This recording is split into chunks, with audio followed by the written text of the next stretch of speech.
I'm David Häusermann. I'm working at the EMPA Robotics Center. Today we have been testing our drone for extreme temperature environments here at the firefighter training facility in Andelfingen.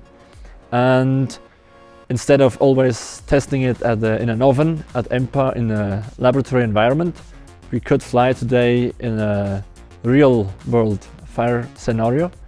And behind me you can see the drone. It survived more than 4 test flights today, so we're very happy with that, and we could gather a lot of data to be analyzed after this test. The main challenge for this drone is the electronics as well as the batteries are not suited for extreme temperature applications, so we solved this challenge with using polyimide aerogel insulation hull around the electronics compartment. So in here is the electronics and we have this shell around it.